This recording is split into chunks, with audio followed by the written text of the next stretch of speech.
Well, look, without any further ado, special guest tonight. We always have special guests on the program. Everybody is special. A man who's got an incredible following around Australia and even on the ships in the Pacific, so there's no just standing here in Australia packing out those shows around the world. Sensing psychic author Mitchell Coombes, and welcome, Mitchell. Oh, thank you so very much. Like I said, I'm so excited to be here, and on Halloween as well. You know, happy Halloween, everybody out there watching. Well, it's something like a black moon tonight, as somebody was referring to it. It's two new moons within a month is called a black moon, whereas two full moons in a month is called once in a blue moon or something. That's right. So stop mooning out there, but we're happy to hear. How did you start, by the way? Well, look, I come from a psychic family. My mother was a reader, my uncle, and it goes down to, I'm actually a fifth-generation medium and clairvoyant. So it runs in my family, but for me, I discovered that I had the ability, I guess you could say, or the gift to talk to the spirit world when I was 3 years old. So from the age of 3, I began to realise that I could see things that other children perhaps weren't seeing. And it used to really petrify me. It was quite unnerving in the earlier days. And as I've, of course, you know, grown and I've begun to understand and I've, you know, how all this works, I've become very comfortable with talking to the spirit world. You know, I always say, I count some of the people that I talk to in the spirit world amongst my closest friends. And as a medium, you're never really alone, because I believe that love like life can never really die. You know, your soul is eternal, and I hope that tonight I'm able to bring some healing messages to those that are writing in. You're so wise, Mitchell. It's I've seen you on stage, which is just arresting, because you affect so many people. People are moved. They just want to jump out of their chairs and hug you. Yeah. You have connected with their family, like on a base level. Exactly, and you know, sometimes I always find, you know, I mean, I'm just the conduit. I really am just the tube by which the spirit world talks through. But you watch people move through layers of grief, layers of guilt, layers of sadness, and there's also happiness as well. There's tears, there's laughter. I always say the live events that I do and the live readings that I do with a large audience, they're not about sensationalism, but quite often something sensational every night comes out of those stories. Comes out of those readings. I have to interject. Just yesterday, I was at the Mind Body Spirit Festival and I watched you do an incredible reading to a large audience. It was standing room only. I mean, people were fighting over the seats. And you did this amazing reading for a couple who had lost their young daughter. Yes, I remember. Oh, my goodness. And it was just, you could see it was so healing for them. And actually, I was really, really, you know, so gratified. At the end of that, I had the lady's husband come up to me and he said, "Thank you so very much for what you said. You just don't know how that's helped my wife today in a way you will never understand, but thank you, thank you." And I mean, that's what it's all about, you know. I think, you know, I find that when we can receive healing messages, guidance, closure, insight, it helps us on our journey, you know, gives us an understanding about the bigger questions of life. How do you switch off? Like because on stage you could be talking to 10 people, you could be talking to 100. Yeah. But on a sometimes 300, Steve. See, I have them, they're talking in my ear, you know, and I find that, you know, you might have, you know, a couple hundred people in an audience, but also their loved ones have come with them. So for me, it's double the size. I'm sure you'll all experience similar things, and it's, yes, and the way I switch off is, you know, I meditate, I take walks by the beach, I nourish my soul, I have what's me time. If you'd like to find out more about Mitchell, please access our Facebook page, All About You, AUS. You don't necessarily have to put the AUS after it, but it does help because you'll find us a little bit quicker. Facebook.com, All About You, AUS. And we had a few friends saying, "Oh, I missed the show live. I couldn't tune in," and some people were cutting out with the show. But do check your facility because it could be overloaded. And I know that sometimes with my computer at home or PC, whatever it may be, if it's got too much information in it, it just cuts out. Might help if you get a Mac. Thank you for that, Vivian. This segment's brought to you by Mac. Future sponsors. So Facebook.com/AllAboutYouAUS, but we will play it back for you. Look, let's keep moving on here because I want to go to the questions here. Vivian, have we got questions to move into? Yes, we do. Okay, now this is one for you, Mitchell. Sure. Starting off, it's from Maria, and she's born on the 5th of the 8th, 1959. Okay. And she says, "Hi, Mitchell. Great to see you on the show. A big fan of yours. My question is, my baby died at birth, and even though my husband and family saw the baby, I didn't get to see him. I just need to know that he is okay. His date of birth is the 19th of the 6th, 1981. Also, my 4-year-old granddaughter lives with us, and she often says she hears and sees someone around us. Could this be him?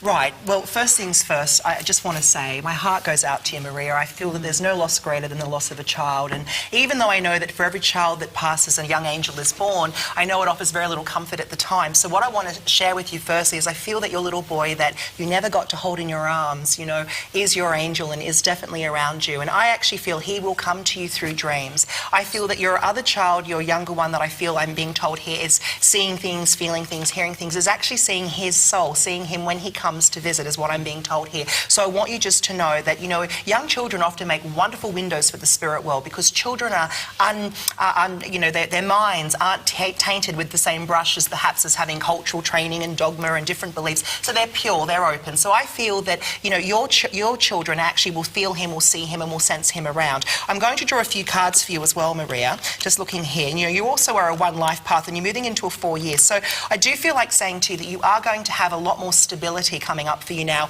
in the new year, Maria. So this is an exciting time for you. It is a time of new beginnings. It is a time of fresh starts, because what I'm getting here is I feel that it's like you're coming out of a chapter where you've been feeling quite stuck or quite run down in your life, and it's sort of like you're coming out of that chapter and you're stepping into your power, you're stepping into new beginnings, and there are a lot of positive changes that are taking place around you with regards to employment, with regards to work. Next year brings you stability though, so I want to just encourage you to remain optimistic, to know that your beautiful son is there with you, and even though you never got to hold him in your arms, you know, he wants me to say to you that he wants you to know that he did hear your heart beating. So somewhere there in the ether, he did connect with you to say goodbye, but he will always be around you, and I feel that he is your angel. So big hugs to you and all my love, and I hope that that helps you, Maria. Oh, thank you, Mitchell. That was wonderful. And you're demonstrating these cards tonight. We just had access of the above camera. Yes, so the Psychic Soul Oracle these cards. These are new cards that you created. They are, and each card contains a different crystal and butterfly. So, of course, each card holds a different meaning. The crystal holds a certain meaning for you, the colours on the card, the words on the card. And I actually created these cards so that way anyone could actually utilise them and use them, whether you're somebody that feels you have strong psychic ability or perhaps someone who feels you need a little bit of healing or inspiration. I wrote the messages in the little guidebook as if I was speaking to you like a friend. And that's a good question to point out, because as human beings we have feelings, we think, we overthink, and you end up with mind over matter. That's right. But when you feel, and parents will understand this, when the kids come up and they say, oh, we're going to go down the end of the street and play under the railway bridge, and they're making you think that that's going to be okay because they're with friends, but you feel it's not. So taking that feeling beyond the realms of this and then using that intuition. Exactly, and I always say to trust those feelings. You know, intuition is like your stomach having a thought. Yes. And my stomach has a lot of thoughts in a 24-hour day, let me tell you. So most people that know me know that I spend most of my life talking to my stomach than to people, because, you know, your intuition is your best guide. Truly it is. And I designed these cards to help people to tap into their intuition. How many cards? There are 36. And how come that is? When I was guided to create these cards and I was channeling the cards, I was guided to do 36 cards. But what I did was really interesting. I actually included a blank card in the deck.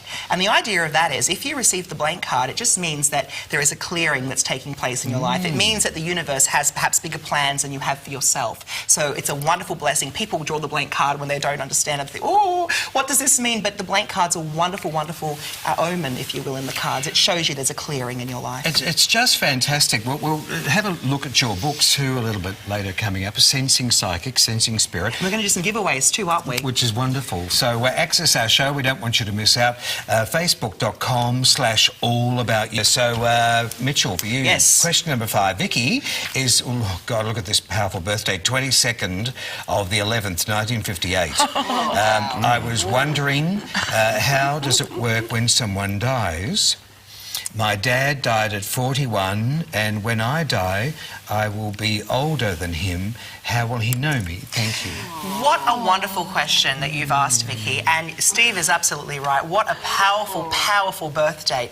You know, running your numbers through, we can see that you are an 11 master number. Okay, so straight away I feel you're someone that has very strong intuition, very strong psychic perception. And I have to just say to you, have no fears, have no worries. You know, your beautiful dad who passed at 41 41, he will recognize you when your time comes. And from my understanding, the way that I found that this works is that you recognize your loved ones on a soul level. I get asked this a lot, you know, I'm sure everyone here on the panel has been asked this. You know, when you get asked, look, I lost a child very young, how will I know this young child if they grow in the spirit world? How will I recognize them if they've grown? But it works on a soul level. So your soul has a familiarity and you feel on a soul level, but you will know, and he will introduce himself to you as your father, and you will absolutely know that it is him. And I do feel, I have to say to you, that you do sense him around, and I want you to become very aware of smell, because I have your dad here and he's just saying to me that it's through smell that you know that he's around, whether you're smelling an old cologne that he may have used to have worn, but smell is something I feel that comes up very strong for you. I do feel you are extremely psychic, as I said, and especially looking at your numbers, somebody that really can really tap in and can tune into the spirit world. So having quiet time, you know, setting aside 5 minutes a day and saying, Dad, this is our time, and if you want to come and be with me, you know, come and be with me now and talk to me, and then let it go and have no expectation. If he does come, if he doesn't come, just create that space, because I'm being told that you actually have the ability to hear the spirit world if you create the time to listen, okay? I'm going to draw a Psychic Soul Oracle card for you just now. I'm actually going to draw 3, I'm being told 3, so we'll go with 3. And the 3 cards that are coming up for you is the Butterfly of Nurturing, the Butterfly of Courage, and also Guardian Angel. We know that your dad really is an angel for you, and that's a given. But I've got to say to you, I feel that at the moment you're stepping also into a time where you're learning to tap into your own courage and into your own self-belief. You seem to have had some experiences around you, and I'm actually being told here from your dad it's got to do with aspects of career, work front colleagues, people around you, where you may have felt sort of out of sorts or out of place. And all I can say to you is that you need, Vicky, to really step into your power and come back to nurturing you and nurturing yourself. I want to say to you, this is actually a time for you to look after you. Also, you're in a 6 year, so at the moment the focus has been on home, family, responsibilities. And all I can say to you is, I'm being told from your dad, you've been making the right choices, you've been making the right decisions, and please don't feel bad about not being able to say goodbye, because your beautiful dad says it's not goodbye, it's until we meet again. All right, Vicky? Mitchell, that was special and testimony to your skills as well. Thank you for being with us tonight. Oh, And no, also, it's a I pleasure. just wanted to say I had an experience I was sharing with you in the green room earlier. Just yesterday I was walking my dog and I lost my father some years ago, and I do often feel him around me, and my connection is through a butterfly. So I actually asked my dad yesterday if I could have a sign. For a sign, as we do. For a sign, yes. if I could have a butterfly sent to me. And I felt a very strong, almost like fatherly message come through to me. It's like, you'll get one, but not when you think and not how you think. And just a few hours later, I went with Margaret, our EP, to see you at the Mind, Body, Spirit Fest. And this was the first time you and I have met? Ever. Right. And I was actually a little bit disappointed because I didn't see a Oh, at butterfly. meeting me? That came out so wrong. Let's just rewind that show and go live, aren't we? No. That episode It's all about you. Oh boy, I don't know how to recover from that. Anyway, yeah, so when we did meet, I was looking at your beautiful cards and I looked down and the first thing I saw were the butterflies. Yeah, and isn't I that thought that's beautiful? exactly the message that I was given. It wouldn't be how and it wouldn't be when, I thought. So. And that's just as you just said, you're a little disappointed that perhaps your dad hadn't sent you that butterfly or hadn't sent you that sign. But, you know, sometimes we ask for signs, and signs will come in many different ways. We can have, and often we miss the signs that our loved ones send to us because we are so fixated. I have a wonderful story actually in my first book, In Sensing Spirit, where I talk about how I became aware of my spirit guide that I work with. And of course, how I was expecting a certain sign to arrive in a particular way and became very disappointed and quite despondent when that didn't happen. And it wasn't until, you know, a couple of months later that the sign did arrive, but not in the way I was expecting. But when it did, it was spectacular. And our loved ones do send us signs, butterflies, dragons, number plates on cars, songs on radio, even just having a feeling. And like I said with my other question, Vicky, through smell, you know. But I've got to say to you, as you were talking about your beautiful dad, are you very open? Can I say something to you now as we're live? I actually just see him placing his hand on your shoulder, and it's like he's reaching out to steady you in your life at this time. But he's also here giving me the name Peter. I'm hearing a P name. So I don't know who Peter is that belongs to him. And you can have a think about it. We can talk about it after the show anyhow. But your dad's very much around you, and I feel like he's actually reassuring you at this time. And we spoke of dogs before, we spoke of pets. And yes, you know, I believe our pets go where we go. I was asked on Facebook the other day, where do our pets go when they pass? You know, they go where we go, because if they don't, I'm not going. But I want to say to you, there's actually a little dog that's around you in the spirit world here. I can't cry on set. That's with your dad, and your dad's just holding this little dog. I feel it's got a lighter coloured fur hair, and it keeps saying, you know, don't worry, you know, it hasn't been forgotten, been taken very good care of with him in the spirit world. Do you know what I'm talking about? 100%. Did you have to make the decision to put this dog down? It was actually very sad because it was my fault, and I haven't forgiven myself. But you need to forgive yourself. I chose not to put her down. Yeah. And she died very painfully of heart attack in my arms. And by the time we tried to get to the vet, we were stuck in really bad peak hour traffic, and it was a 45-minute drive. It was the longest 45 minutes of my life. That was about 7 Vivian, months. I've got to just say this to you to finish this off with your beautiful dad, because he really wants you to know this. The reason why he's here tonight and putting his hand on your shoulder and why I'm talking about the dog is to let you know that as much as you feel it's your fault, please know it was not your fault. And actually, in the moments that you were stuck there feeling helpless in all that traffic trying to get this beautiful dog of yours to the vet, your dad wants you to know that he was there to help collect, you know, this beautiful fur baby, as I call them, to carry him over to the other side. Thank you so much. That's helped me more than you could ever know. And I saw you do it yesterday for another couple, and not only for the couple that you read for everybody else in the audience. And I was okay to cry yesterday, but I can't tonight because People say, you know, you're horrible, but you make people cry. Why? But you know, the thing is, they're happy tears, and I always say that if we had no tears, the soul would have no rainbow. And that's very true. So express them when they come. It's part of your healing. It wouldn't be cleansing too. So That's right, I think if people hold it in, all that energy, it's got to internalise somewhere. I think that's why a lot of people get sick. And you've got to let them fall as well, not stop them, just let them go. That's right. There's no shame in expressing emotion. That has really been quite painful for me since I lost her, because... And you and I haven't spoken about anything like that prior to the show. We've never had, and you were all with me, so I just want to, you know, that he really is here with this beautiful fur baby of yours. Oh, it's gorgeous. I think you'll get another pet. I would like 200. I want to do pet rescue when I'm able to a few years down the track. That's something that's very close to me. That's the humanitarian in you. Yes. Yeah.